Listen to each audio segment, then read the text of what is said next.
What's going on, man? This is weird times we're living in. I woke up to some news this morning. I was like, man, I gotta make a video on this. Um, Apparently, Nikon has bought Red. Nikon has bought Red. Um, I don't even know where to begin. When I saw the news, I was just like, what? You know? So right now I'm on CineD, but apparently Nikon announced this last night randomly, uh, and then Red announced it as well on their Instagram page. Pretty much CineD is saying, if you think you just fell victim to a clickbait headline, trust me, you haven't. Indeed, in an official press release, Nikon Corporation announced that they are entering into an agreement to acquire 100% of Red.com LLC. Yeah, and everyone's surprised. Uh, no one saw this coming. I don't even think Nikon saw this coming. I don't know. Matter of fact, I know one photographer, keyword photographer, that uses Nikon, right? And that's it. Um, so I'm interested to kind of see like what comes out of this. And I know the most people that I know that use Nikons from like the YouTube space, the Instagram space, are photographers, wedding photographers, or wildlife photographers. Um, I've always heard that they make amazing glass, and apparently, like I've been doing more research this morning. Other people said they make amazing cameras as well, which I never like knocked it, but since I've always been a video and photo, or as of the last few years, more so video, uh, they never had anything that kind of like struck me to like jump that way, especially if I got to switch systems, right? Um, And so I'm just going to keep reading. So we'll get back to that. Cindy D continues and says, lately Red Digital Cinema has been at the center of a series of plot twists within our industry. Just a few weeks ago, Red announced a partnership with Ari to develop a custom V-Raptor XL camera to use with Ari DNA glass. Soon after that, they launched the V-Raptor X, the first cinema camera to feature an 8K VistaVision sensor with global shutter technology. And now, straight out of the blue, we find out that yellow is taking over red. See what you did there. So, and as you see on my screen, this is the post that the CEO, owner of Red, posted. Nikon plus Red. Red becomes yellow. But yeah, so let's talk a little bit about what this could mean and why this could happen. I know everyone like praises that 5D Mark II, but apparently Nikon was the first company to put video in their DSLRs. Red, on the other hand, they had a patent on the idea of compressed lossless RAW, and no one else could use it without their permission. Everyone that tried to use it, Apple tried to use it, I think Sony tried to use it, they always would sue them and they would win because they had the patent, right? But last year, Nikon put out a camera with a compressed lossless RAW. Red tried to sue them and Nikon won, or the case was dismissed. I don't think a lot of people knew about it, but the people that did, we were very interested to see what would happen next, because I would be thinking that all the other camera companies that have gotten sued by Red would have looked at that and be like, hey, what did they do? Like, how did they get away with it? And maybe, attempt to try it again. But that is the reason why we don't have more cameras that shoot RAW. That is the reason why we don't have more cameras, uh, on the low and high end that can shoot RAW. Nikon has no toe in the cinema pool at all. They're not even. It's non-existent. Doesn't have anything in the photography world. I know a few years back, people were using Reds for like high-end, like magazine shoots and stuff.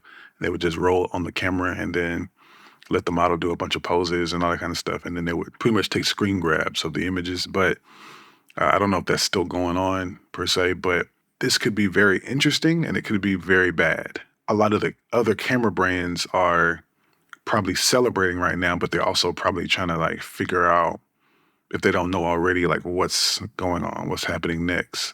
Is this RIP Red? Or, will Nikon still allow the Red name to live on, but they're just gonna profit off of them, and kind of, change some things up a little bit, or are they gonna completely absorb them? I think it would be unwise to get rid of the name Red because they have such a reputation and built up, like a fan base and the culture. And Nikon, not so much on this side of the field, like, in the photography world. I guess people love Nikon. I see most people I see are using Canon or Sony for both video and photo. But I know there are some Nikon shooters because they're still in business, right? But and I know that they're actually doing pretty well, especially if they're able to acquire Red, which Red is not that big of a company, believe it or not. I know that a lot of people back in the day, including myself, aspired to own and operate a Red. I think that hype has kind of died down. I think, still people out there, but I think now that the playing field is a little bit more even, we have more competition in the market. We're able to look at things a little bit more sober-minded. And also just how we see how Red kind of cannibalizes their own cameras. Literally, the first Komodo came out in 2020, and we've already it's the Komodo X came out what, like last year and this year, so recently. It's been maybe 3 to 4 years at the most, maybe 3 to 2 years at the most, and they dropped a whole new version of the Komodo. To be honest, it should have been the camera from the jump. This gets me into my next point. I think current Red owners pay close attention. I'm not saying sell your gear now and get something else, though a lot of people are doing that. Um, I would say just pay close attention because, like I said, this could be a good thing, right? Nikon is not known for dropping a camera every 6 months, versus Red is definitely known for dropping camera after camera after camera after camera to the detriment of, its users. When they come out, they're $20,000, $40,000, and now some of those bodies are on eBay for $6,000 for the entire package, $5,000, $3,000. I've seen some as low as $2,500 for a Red package. Nikon may come in and very well slow down their release schedule, and kind of make things more akin to maybe Ari or Sony, more likely. I believe that they won't slow them down to the point of where, like, how Ari drops a camera every 100 years, but maybe like more like a Sony, where even when they drop something new, it's not cannibalizing what came before. They're kind of building an ecosystem, which I think Red was trying to do with the Komodo and with the Raptor and with the Raptor XL. It just wasn't done in the best way. Your FX9 came out, right? And that was like your entry into big boy Sony, like before the Venice. And then you had your FX3 came out, was kind of your entry level into their cinema line, and then they had the FX6 that came out, and it's kind of sandwiched in between the FX9 and FX3, and it has features from both. You know what I'm saying? All of the cameras have things and features that the others don't do, and they complement each other. So it's not a which one do I get. It's, hey, I can have this one for this scenario. I can have this one for this scenario, or I could do the traditional thing and start at the FX3, boom, level up to the FX6, boom, level up to the FX9, and boom, now I can level up to the Burano, boom, now I'm at the Venice. Another reason I'd be very weary as a Red owner is they've always had a Canon mount option on their cameras even from back in the day. All right, my car got full. But unlike the DSM-2 bodies, where they have multiple different mounts for each of those bodies, you can get a Nikon mount, EF mount, PL mount, so on and so forth. There is only an RF mount, and then you have a PL mount that you can put on top. I could see things changing. I could see Nikon has their own mount, the Z mount. So potentially I could see Red adapting that. Maybe they keep the Canon stuff. I'm not sure. Or maybe they have more options like they used to have. But um, these are things I would be thinking about as a Red owner, and thinking about as someone that is thinking about investing into Red. These are things that I would just be thinking about if I'm thinking about like jumping in to that ecosystem. I would just kind of wait and see what this merger means. It can be beneficial for both parties, and it's like, hey, Nikon's releasing, mirrorless cinema cameras like an FX6 competitor, FX3 competitor, using Red technology with internal lossless compressed RAW, and that'll definitely change the game. I think if I was Nikon, and while everyone was sleeping on me all these years when it comes to video, and even photography, now that I have access to some of the technology and some of the engineering that Red, has acquired over the years, I would take all my notes that I gathered over the last 10 years, muster up everything from Red, all the observations that Red has taken, and I will put it all together, and I will release some bangers.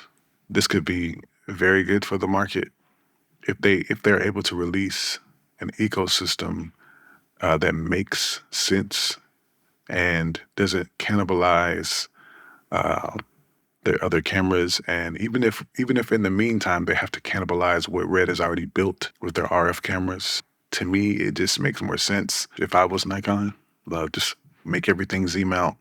I'm not trying to buy anything from any new camera, especially after you just spent however much money it would take to acquire Red. You already have all these Z mounts in the factory. Just, swap it over to Z mount, or possibly make a brand new mount. I'm not sure. At this point, you have to make the best decision possible. It's not just hey, this is cheaper or this is easier. So I'm thinking about lens choices. I'm thinking about third-party support, which Red usually has a lot of. I'm thinking about, ways to innovate, ways to build an ecosystem, and the marketing behind all of that, right? They have to know that they have a stigma in the filmmaking community. Most people don't care about Nikon. I'm going to be honest. When it comes to video, and I would dare to say photography. I'm not going to say RIP Red just yet because they may still very well be around. Let's just pay very close attention in the coming months, in the coming years, to what happens. Hopefully, it can be something competitive to where the customers, we benefit, to where they're applying some type of pressure towards Sony, towards Ari, towards Blackmagic, towards Canon. Look, Canon was right there above Nikon. Like Sony came in here just dominated. If they can make a banger of a camera system, they could change things around for the both of them and bring a lot more prestige to the Red name. Yeah, let's just watch and see. I'm curious to see what happens. Appreciate y'all for tuning in.